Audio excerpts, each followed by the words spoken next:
now I live in East Falls, a couple blocks away, so it's an easier commute because I can pay for gas. And here we are in the men's varsity lightweight 8 final. Top of your screen, lane 6, Fordham, lane 5, Mercyhurst, lane 4, St. Joe's, lane 3, Delaware, lane 2, Purdue, and lane 1, Michigan. Yeah, not that I have a favorite, but Mercyhurst is. We saw a lot of them winning last year, coached by Adrian Spracklin, who is the son of Mike Spracklin. Mike Spracklin was a British coach, former American national team coach, current Canadian national team coach. So it's a family affair. You know, the love of the sport, and all family members participating. Mercyhurst, 42 strokes a minute. Delaware, Michigan, 49 strokes a minute. Wow, 49 strokes a minute off the starting line is wicked fast pace. That's typical for lightweights, you know. It's all that enthusiasm. Hey, look, I've been starving myself all week. This is it. This is my opportunity. I gotta shine. Delaware, coached by Chuck Crawford, just terrific. They won the men's varsity 8 a couple years ago with a couple lightweights in the boat, and they always put together really terrific lightweight 8s.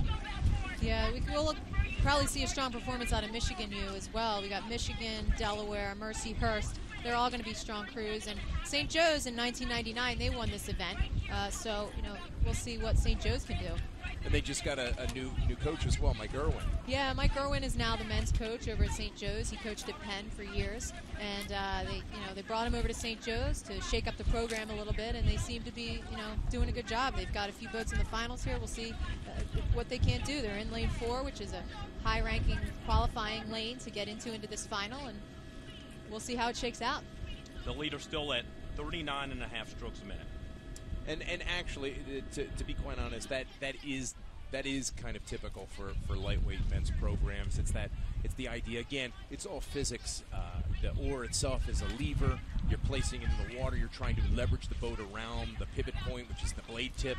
And with smaller people, you'll have shorter oars or lighter loads. So then you look at, instead of more oomph, more horsepower, like you would see in a 230-pound guy, you look at the 150-pound guys and you say, okay, we can't put that much more oomph in, but we can raise the rating a little bit, get more strokes in down the course.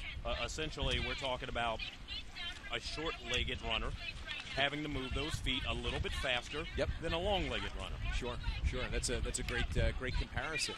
And even it may actually be 6 foot tall though, and 155 pounds is the crazy thing. But it's, can they apply that leverage? Can they leverage that boat around the blade? And on the outside, being challenged by whom other than Mercyhurst.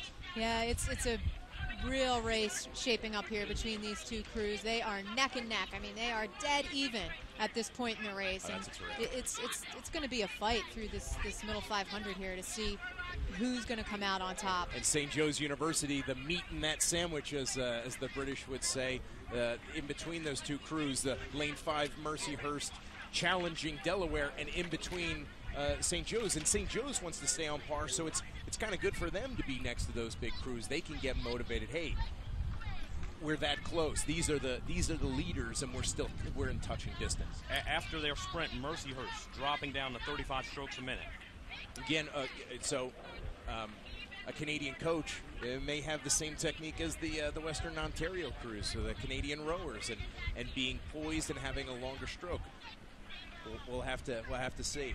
But the Delaware crew looking very sharp, and it looks like Mercyhurst on our left there, just about the length of that deck is about 9 feet, 8-9 feet. So it looks like they're just about 8 or 9 feet behind the Mercyhurst crew. Yeah, they're looking to make a push. They're definitely pushing there to see if they can't shake this crew or get them to break. And it's always interesting. And when crews take 10s or 20s, and you're looking to break. It's also, you're doing it to move your boat up, but you're also doing it to break the mentality of the other crew. You're neck and neck. These crews are neck and neck.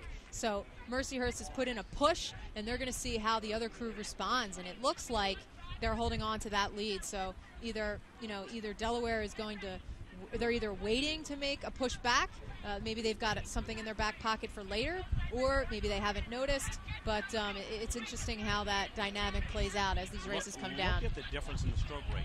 Hardly anything. Yeah, hardly anything. And St. Joe's, as I said before, in between those two crews,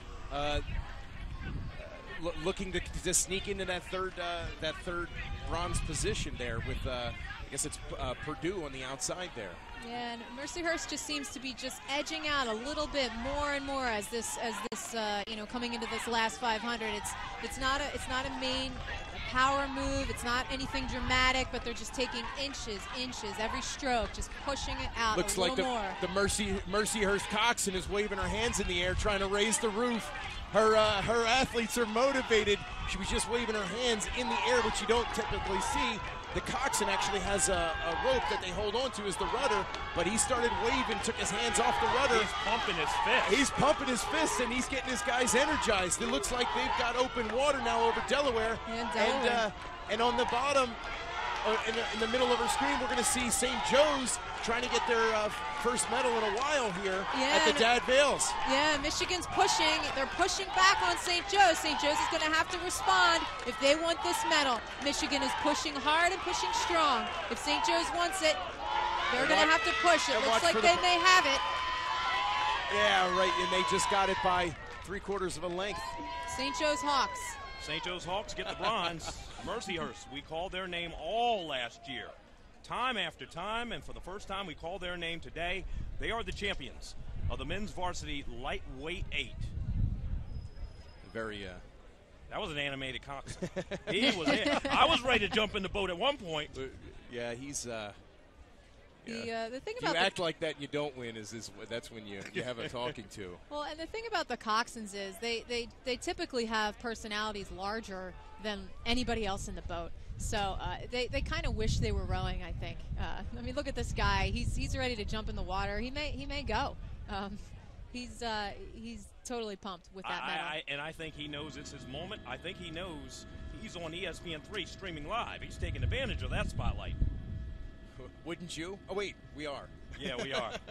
Live as you're looking at Chopper 6 above the 2012 Aberdeen Dad Vail Regatta. Mercyhurst winning the men's varsity lightweight 8 final. What a day we have. And we have to give a shout out to the workers at Aberdeen Asset Management. They've put in so much work to make this course so perfect.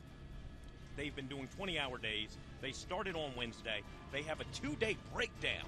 That's how much work they put into this thing. We put more work in just a few.